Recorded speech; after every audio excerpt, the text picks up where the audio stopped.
queremos agradeceros a todas y a todos el haber venido a compartir esta presentación con nosotras y agradecer a la librería de Lirio por invitarnos a venir y bueno, pues comentaros que para la Fundación Anselmo Lorenzo era un deseo poder reeditar las memorias de Emma Goldman, ya que la primera edición de 1992 estaba totalmente descatalogada.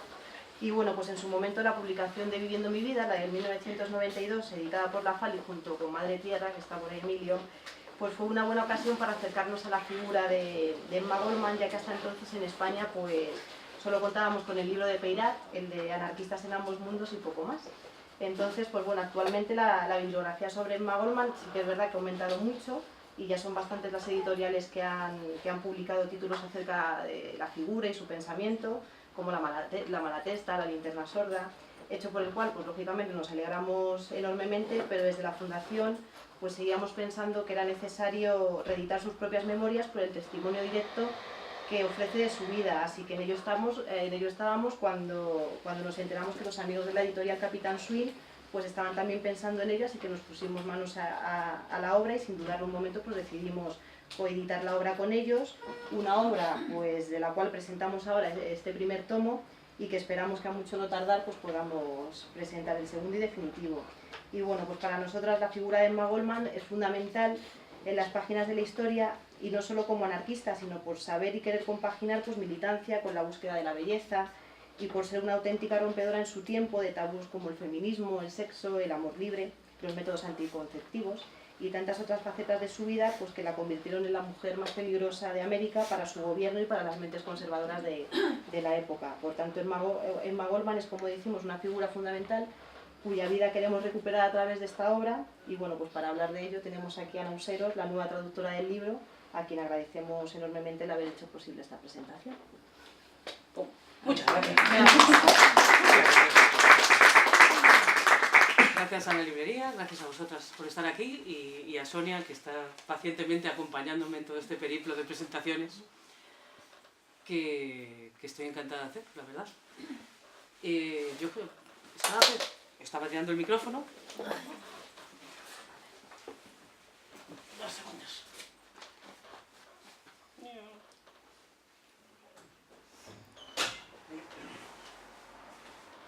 Es que los micrófonos de corbata son para gente que lleva corbata, no para gente que lleva camisetas de hace 20 años que están hechas un... Empezamos, que gracias por estar aquí y estas cosas. Hemos hecho, Sonia y yo y alguna más, bastantes presentaciones de Emma Goldman de este libro, en librerías, en locales de ACNT, en sitios diversos. Y yo, como soy incapaz de hacer lo que hacen los profesionales de las presentaciones, que es hacerse una presentación y soltar el mismo rollo en todos los sitios, pues he acabado hablando un poco de lo que iba saliendo en cada local, ¿no? Y pensando un poco de qué iba a hablar hoy aquí, me he dado cuenta de una cosa terrible, y es que, excepto la primera presentación, que fue en Mujeres y Compañía, en la librería que hay la nueva librería Mujeres que hay en Madrid, no he hablado apenas de feminismo, lo cual tiene doble pecado porque, como se recuerda por todas partes, se supone que soy una militante feminista. Y he pensado que voy a hablar de eso, no tanto de feminismo, que espero que también, sino de por qué no he hablado de feminismo en las presentaciones anteriores. ¿Qué demonios pasa para que, presentando a una figura como Emma Goldman, al final acabemos hablando de temas? Digamos que mi idea, y yo creo que también la de Sonia, era que estas presentaciones no fueran un rollo histórico sobre Nueva York, 1894, en aquella época, bla, bla, bla, bla, bla. No, o sea, queríamos demostrar, o al menos mostrar, que la figura de Emma Goldman tiene algo que contarnos hoy y esperemos que mañana también. Y por tanto quería ligarlo un poco a ciertas cosas que están ocurriendo y que ocurren todo el rato. Así que hemos hablado de precariedad, hemos hablado de cultura, hemos hablado de coyunturas políticas novedosas como las que podemos estar viviendo últimamente. ¿Y qué ha ocurrido? Que mientras hablábamos de las coyunturas políticas novedosas, por ejemplo, pues se nos olvidaba hablar de feminismo. Y mientras hablábamos en Toledo, una presentación preciosa que hicimos hace unos días, hablando de la relación del movimiento obrero, de los obreros y las obreras, con la cultura libresca, con los libros, con esa cultura burguesa, ¿no? que oprime pero que a la vez nos gusta tanto, pues tampoco hablamos de feminismo. Y hablando de la precariedad, que lo enfocábamos un poco como Emma Goldman y sus compañeros, que no camaradas, teniendo que compaginar, como todas nosotras, el ganarse 4 perras con el vivir, con el militar y con el, si nos quedaba un ratico, ser felices, pues estuvimos hablando un poco de la precariedad y de las condiciones laborales actuales. Y el feminismo, de alguna manera imperceptible, se nos fue por las manos y no hablamos de feminismo. Y todo esto se me ha venido a la cabeza porque últimamente me están llegando al correo las propuestas feministas de las plataformas que hay con o sin ánimo electoral y que se están montando. Ganemos, Podemos, Marchemos, Caminemos. Y noto en esas propuestas feministas un dilema bastante fuerte, ¿no? Por una parte, quieren huir con razón de la cuota feminista, es decir, vamos a hablar de precariedad, vamos a hablar de lucha social, y si tenemos un ratico vamos a hablar de esto de las mujeres. Entonces, noto en estas propuestas que no quieren hacer eso. Entonces, empiezan definiendo, el feminismo es transversal. Y es así, el feminismo es transversal. Pero si es transversal, ¿cuándo hablamos de feminismo? Entonces, ahí hay una pugna extraña, y me gustaría hablar de Emma Goldman desde esa perspectiva. Es decir, que cuando os cuente un poco cómo era Emma Goldman en tanto feminista, creo que también puede ser un problema mío, ¿no? que llevo 6 meses metida de cabeza en esta señora y lo veo todo con sus gafas, de alguna manera. Pero me parece que hay cierta relación, ¿no? Emma Goldman era una mujer feminista, punto. Ahora, si miráis el libro, creo que la palabra feminismo no aparece una sola vez. Emma Goldman jamás se levantó y dijo, buenas, soy feminista. Dijo, buenas, soy anarquista. O buenas, persigo un ideal de sociedad sin clases, de ayuda mutua, de colectivización de los bienes de producción, pero no dijo, hola, soy feminista. ¿Podía decirlo? Sí y no. O sea, esto sí que es un momento histórico complicado como para que feminista fuera la palabra con la que se estuviera definiendo. Pero los discursos de Emma Goldman, los que son feministas son claramente separados. Son discursos sobre los métodos anticonceptivos, sobre el papel de la mujer, sobre el amor libre, si es que eso es una parte feminista que también se podría hablar, pero si Emma Goldman consiguió hacer del feminismo algo transversal, le pasó un poco lo que está pasando con este tipo de cosas. Tan transversal, que no salía la palabra. ¿Qué ocurre entonces? Que el feminismo de Emma Goldman se puede recuperar y se puede rechazar a partes iguales, en cierta manera. Es verdad que fue una adelantada a su época, es verdad que el feminismo de ese momento, aunque tenían temas comunes como podían ser los anticonceptivos, tuvo una pelea importante porque como anarquista se negaba a unirse al movimiento sufragista, que lo que pedía era el voto, considerando que lo del voto era una... En fin, que para esto no, que para esto no. Y cuando realmente el feminismo recupera la figura de Emma Goldman es en los años 60-70, porque entra por el aborto, por el amor libre, por la defensa de la sexualidad femenina y de la expresión de la sexualidad femenina, por la famosa frase de si no puedo bailar no es mi revolución, es decir, por una idea de revolución que no fuera un constante fustigamiento de los instintos corporales, sino que diera un poquito de cancha al deseo, ¿no?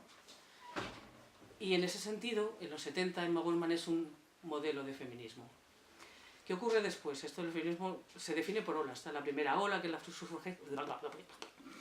primera ola, que es la sufragista, la de igualdad laboral, igualdad política, mismos derechos. La segunda ola, que es una ola que se suele llamar un poco más esencialista, que es ser mujer, de qué vamos, esto que hacemos. La tercera ola, que es un poco entroncando con los movimientos LGTB o los movimientos queer, que trata de definir mujer de una manera menos esencial, y lo que ahora llaman ya la cuarta ola, que a mí me parece exagerado, que sería vamos a ver el mundo desde una perspectiva feminista en su totalidad. Vale. Que podría, por ejemplo, estar ejemplificado en la centralidad del tema de cuidados y del tema de precariedad dentro del discurso feminista de ahora. Cuando Emma Goldman era feminista, sin serlo, era feminista en estos temas concretos que estoy contando. El amor libre, la lucha por la legalización de la anticoncepción, por la legalización del aborto, aunque esto es verdad que en su momento está tan embrionario que no sé, o sea, ella es partidaria del aborto, pero no es capaz de ponerlo en el centro porque es absolutamente impensable en ese momento, ¿no? Eso siempre cuento que no es una cuestión de modos culturales, no es una cuestión de ideología, es que el aborto en 1890, en 1910, era una muerte casi segura para la mujer, o al menos un descalabro físico impresionante. El aborto empieza a ser una reivindicación feminista razonable en el momento que se inventa un método abortivo seguro, y eso es en el año 70. O sea, hasta entonces es una aspiración más teórica que otra cosa. Debería poderse abortar. La aspiración teórica que, como no se traduce en una investigación científica, pues efectivamente tardamos hasta 1970 en que a alguien se le ocurra una idea de cómo proceder con un aborto de manera segura para la mujer. Luego, eso ya dice bastante, pero bueno, en cualquier caso, en el caso de Emma Goldman ya es perfectamente consciente de que ella no puede ni practicar abortos ni pedir que se practiquen. ¿Cuáles son los problemas del feminismo de Emma Goldman? Ella habla muchísimo de las mujeres oprimidas en casa con los hijos, obligadas a parir casi sucesivamente, metidas en casa. Y una cosa curiosa es que jamás habla de las mujeres de los compañeros anarquistas. De alguna manera, el feminismo de Emma Goldman es un feminismo corporal. O sea, ella es feminista, por lo que os he contado, porque habla de ciertas cosas, pero sobre todo es feminista, creo, y eso es lo que se recupera en los 70, porque ella siempre habla desde el deseo de su propio cuerpo. El deseo de su propio cuerpo le lleva a teorizar el amor libre y a practicarlo. El deseo del propio cuerpo le lleva a vivir de la manera que lo hace y hablar de los temas que hace. Pero, de alguna manera, eso no se extiende, digamos, a una teoría de la opresión femenina en su conjunto. Una de las cosas que se le reprocha, por ejemplo, es que es enormemente dura, justamente con esas mujeres o con esas compañeras de los compañeros, camaradas que tiene. No se pregunta dónde están, no se pregunta tal. Es decir, el modelo que ella tiene como mujer es el suyo, pero no busca hacerlo extensivo a todos los demás. Otra cosa curiosa que tiene, que ahora con esta cuarta ola de los cuidados resulta muy sorprendente, ¿no?, es que mientras el compañero con el que vive tiene su triple jornada, es decir, tiene que descansar, que es una jornada también, tiene que trabajar en algo que le dé de comer y tiene que militar, ella tiene la cuádruple jornada. Es decir, tiene que hacer todo eso y además tiene que cocinar, tiene que limpiar, tiene que coser y tiene que mantener la casa. Y curiosamente, ella explicita que ella cuida la casa, pero no cuestiona jamás que ese cuidado de la casa pueda ser compartido. De su propia casa, su propia comuna, jamás cuestiona que eso se pueda mover. Por supuesto, hay un feminismo básico en Emma Goldman, que de tan básico no se me olvida siempre decirlo, pero es así. Es decir, ella considera que la mujer está exactamente igual de capacitada para hacer bla, bla, bla, bla, bla. O sea, se olvida, ¿no?, pero se olvida que la base del machismo es justamente esa, ¿no?, considera que la mujer no está capacitada.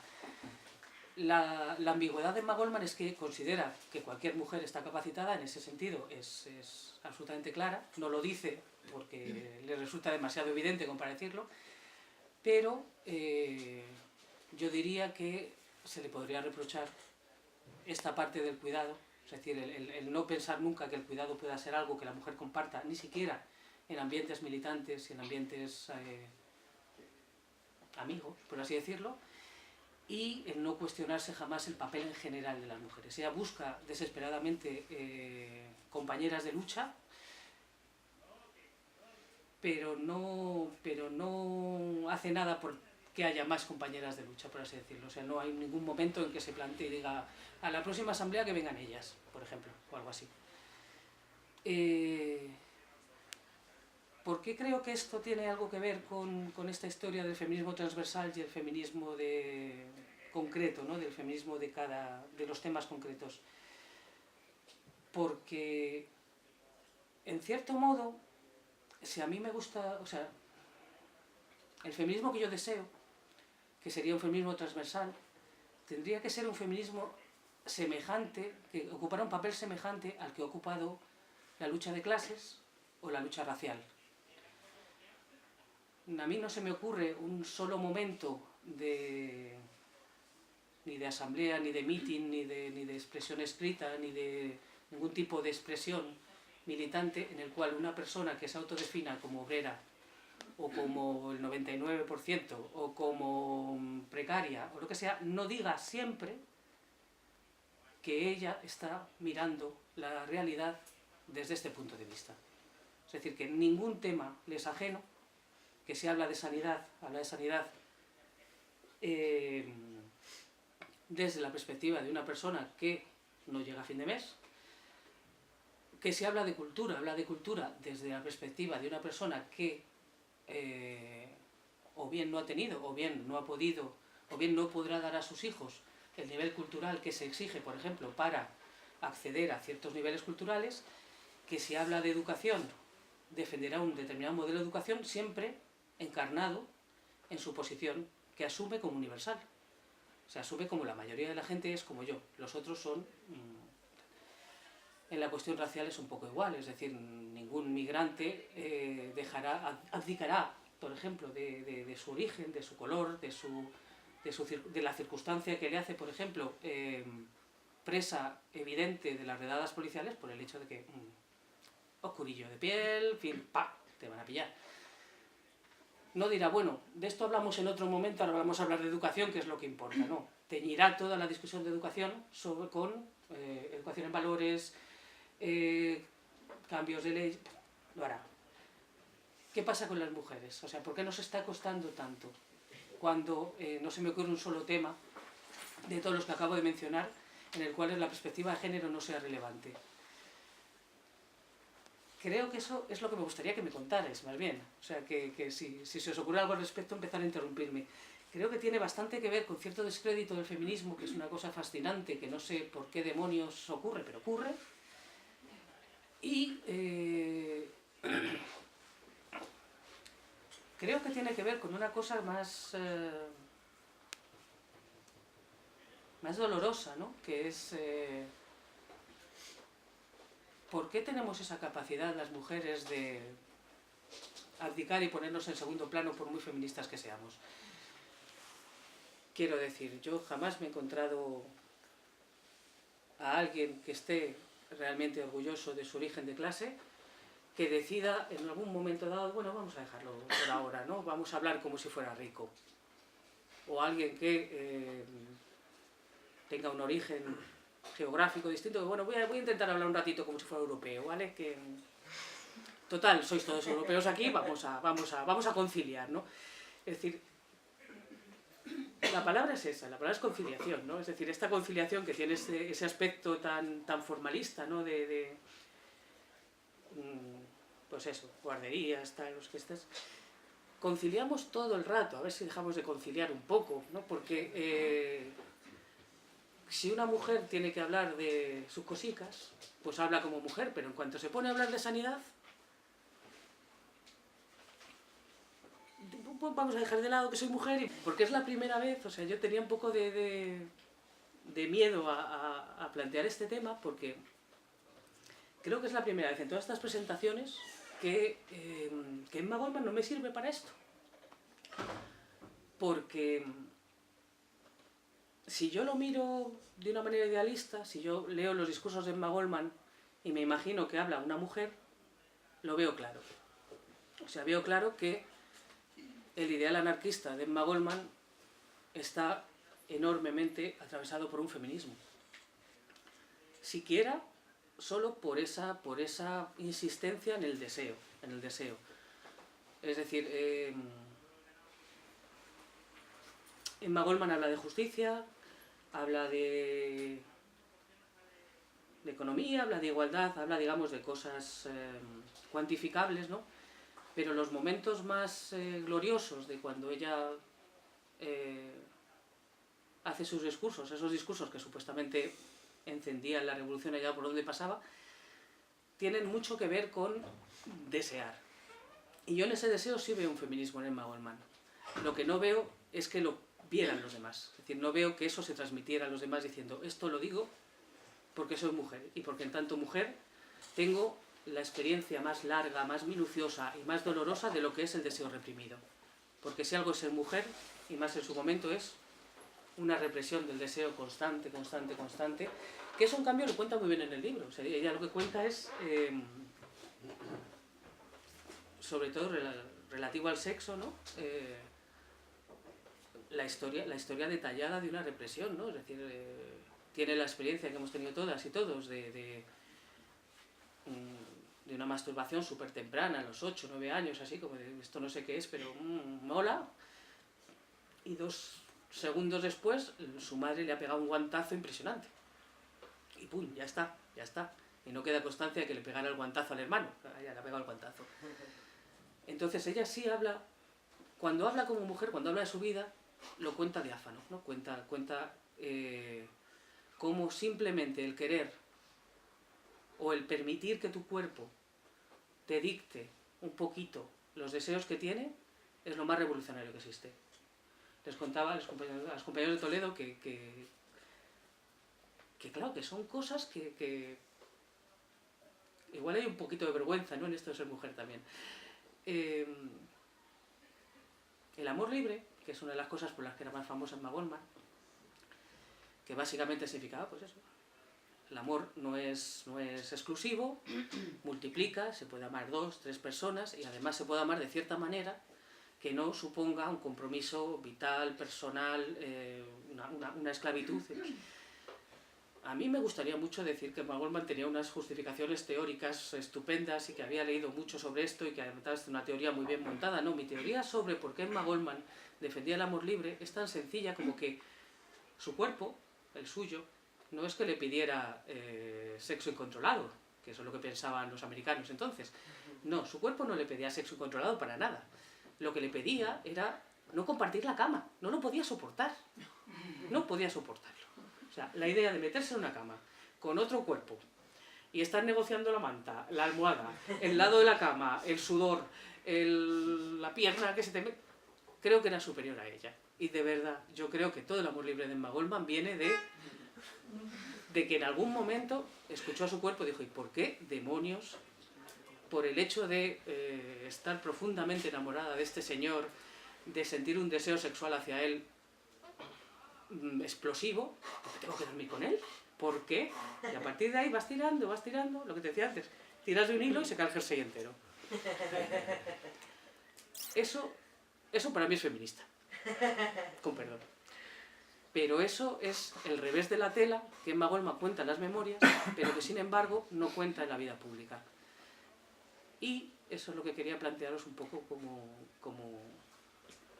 como debate, es decir, ¿cómo hacemos para que eso que llaman la transversalidad del feminismo no se quede en una frase al final del manifiesto o en nada, o en menos que eso todavía, ¿no? O sea, la Comisión de Feminismo de Ganemos, por lo que yo he entendido en la carta que me han mandado, está integrada dentro de una comisión que se llama Equidad de Género y Derechos Humanos. Y no sé más. No sé más porque tampoco he averiguado más. No es que no haya más, es que realmente no sé más. Y contadme, ¿qué hacemos con esto? ¿Qué hacemos? Es verdad, es que no sé. No sé qué... Eso quería contaros. Decidme cosas.